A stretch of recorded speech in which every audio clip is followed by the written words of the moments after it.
tout le monde, c'est Murugen. Alors je suis ravie de vous retrouver pour un jeu que je trouve magnifique. Alors il est en noir et blanc, tout le reste est coloré en dessous, ça va donner un peu de peps. Mais vous allez voir, c'est un jeu vraiment superbe qui est sorti chez US Game System, qui est créé par Anna Tourian. Donc Anna Tourian a fait déjà d'autres illustrations, c'est une illustratrice qui aime beaucoup travailler sur les cartes, les oracles. Et voilà, c'est une artiste peintre qui partage beaucoup de ses peintures, de l'originalité. Elle peint parfois avec son corps, etc. Donc c'est le Tarot of the Abyss de Anna Tourian.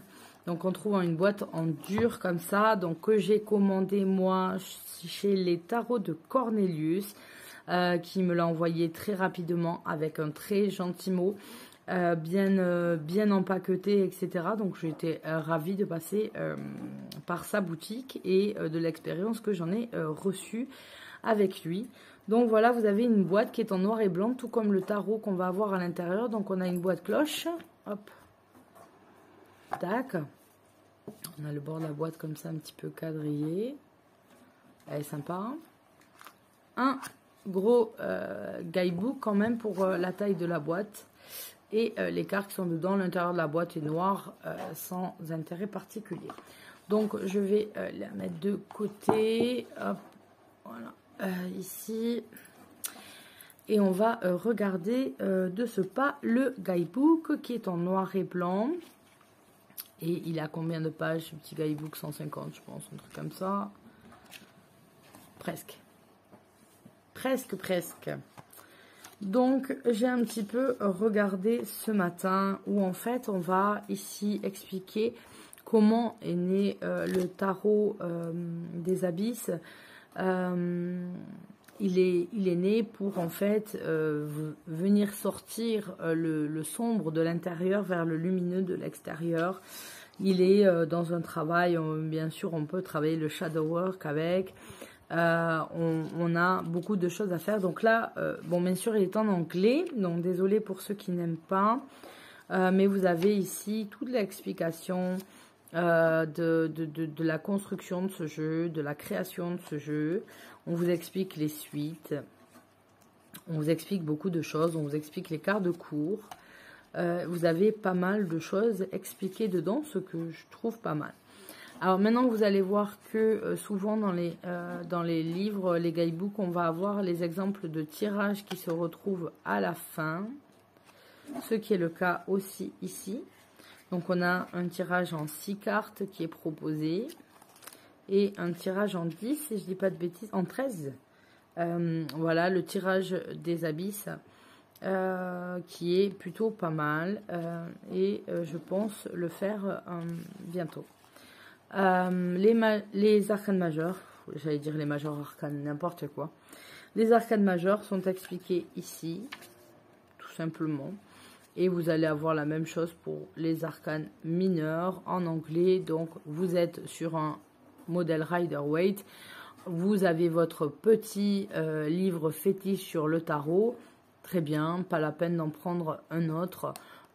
Juste en fait, ce qui est intéressant dans les guidebooks comme ça, c'est d'avoir l'explication de la construction du jeu, d'où il vient, quel a été le but de l'auteur, etc.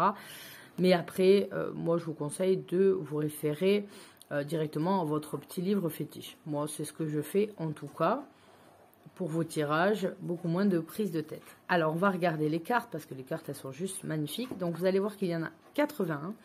Parce que sur la suite des épées, si je ne dis pas de bêtises, c'est bien les épées, il y a, on dirait que ni l'éditeur ni la créatrice n'ont réussi à se mettre d'accord sur quelle carte choisir. Tant mieux, pour notre plus grand plaisir, on peut avoir le choix nous-mêmes. Donc on n'a pas de carte avec la cote colorée. Donc on va retrouver le noir en fait qui ressort des illustrations qui donnent ce côté un petit peu marbré. Au bord, donc voilà, c'est pas sale, hein, c'est l'imprimerie qui donne ça. On a un fond pour tirer les cartes à l'envers et à l'endroit, avec même l'écriture hein, qui a été renversée, voilà, 2021 US Game. On a une bonne qualité de carte, ouais, classique, très bien, en mode assez épais pour nous, les Européens qui aiment bien les cartes épaisses, et assez souple pour les Américains, pour pouvoir les mélanger à la casino, quoi. Donc du coup, tout ça, ça va impeccable. On a un format classique de tarot, on est sur du 7 par 12. Et vous allez voir que nous n'avons pas de bords qui nous embêtent, des encadrements. Je suis pas fan des encadrements, sauf sur certains jeux où ils se calent bien. Et on a juste ce cartouche qui est bien dessiné, bien joli, avec le numéro de la carte et le nom de la carte. Donc vous allez voir qu'il est tout en noir et blanc. Il y a beaucoup d'oiseaux, beaucoup de nature, un peu de féerie.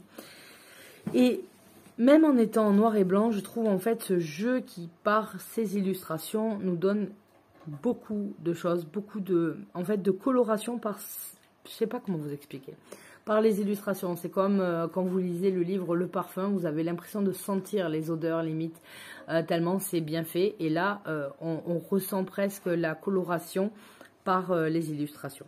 Donc voilà ce fou qui est remplacé par une femme qui est magnifique.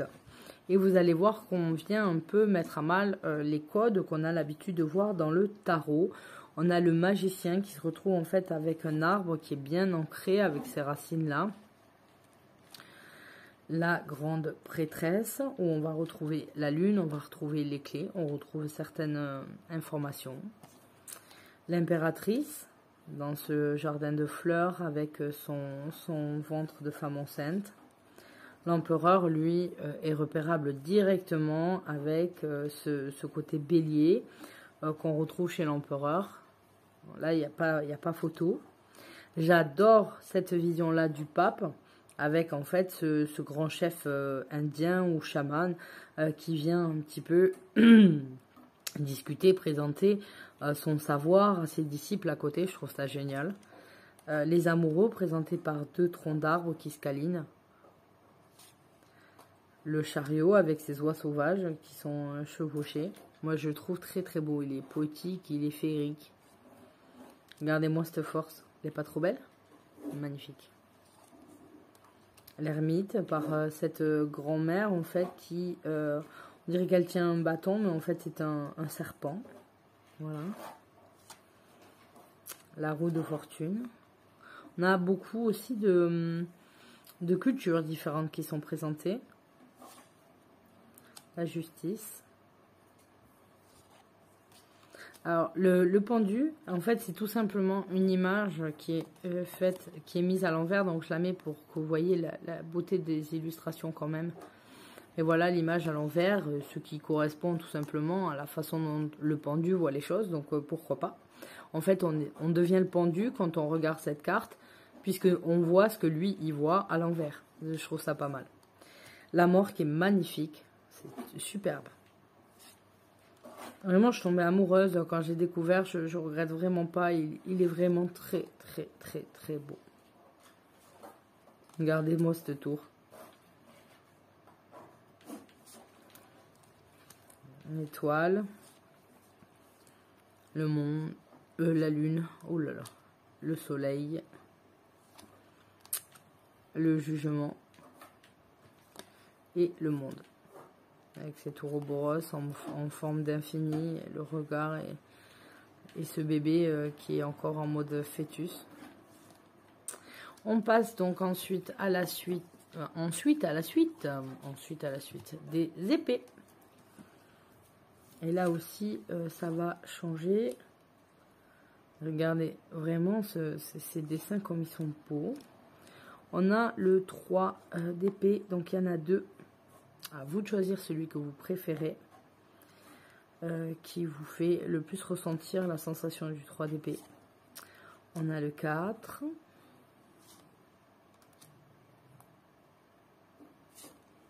Et on ferme une petite fée dans un bocal.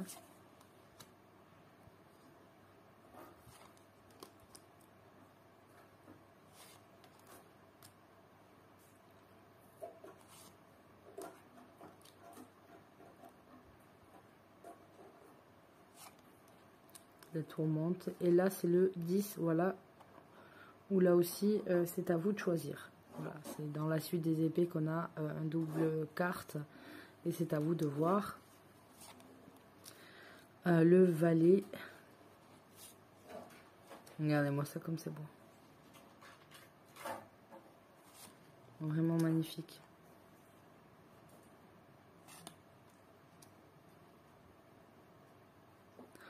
On passe ensuite au bâton. J'adore ce jeu. J'attendais de faire la vidéo pour pouvoir m'en servir. Donc j'ai fait la vidéo au plus rapide que j'ai pu. Parce que j'ai pas envie de le reclasser et tout. J'ai bien envie de me l'approprier vraiment. Et donc voilà, après...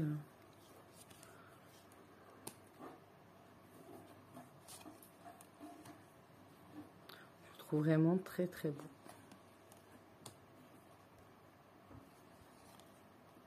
Regardez le 5 d'épée, cette bataille entre les oiseaux pour piquer les brindilles pour faire le nid. Je trouve ça génial. Cette danseuse qui reprend les félicitations.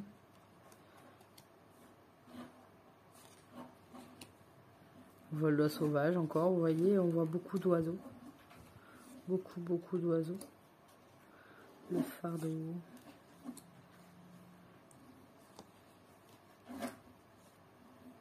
Alors, les bruits que vous entendez des gratouillements, c'est toujours ma tortue. Hein. Ma tortue, c'est Prison Break.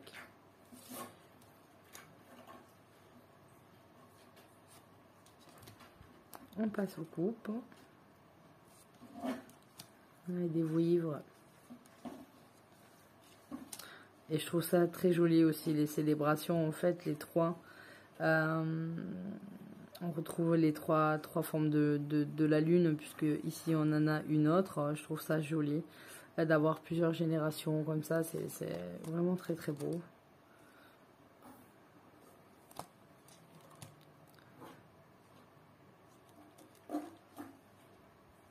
On s'y retrouve pas mal, hein, je trouve, dans la façon de montrer en fait les images, les cartes. Dans l'interprétation qu'on peut en avoir, on retrouve quand même beaucoup d'idées, du sens.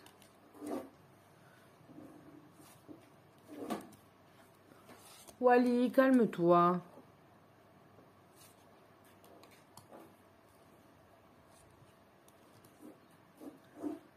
Et très beau aussi cet as de denier.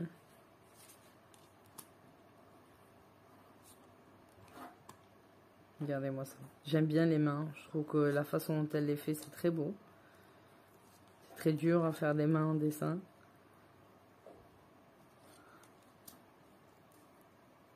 Regardez ça. C'est vraiment une merveille. Je trouve ce jeu est vraiment une merveille. Il n'y a pas... Il n'y a pas à dire. J'ai plus du mal avec les jeux sombres ou quoi, ou gore, mais pas le sombre dans le sens noir et blanc. Ça ne pose pas de problème. L'utilisation du noir ne me pose pas de problème. Ça va être plutôt dans l'ambiance qu'on va avoir dans les jeux. Mais celui-ci est vraiment très beau. J'espère que vous entendez la joie que j'ai de l'avoir et le coup de foudre un peu que j'ai eu pour ce jeu, parce qu'il est vraiment... vraiment très très sympa et voilà, j'ai bien envie de travailler avec, faire vraiment du travail perso avec, je pense qu'il y a matière à être bien inspiré avec celui-ci. Donc voilà pour cette revue que j'étais vraiment contente de vous présenter et je vous dis à très bientôt pour une nouvelle vidéo. Bye bye!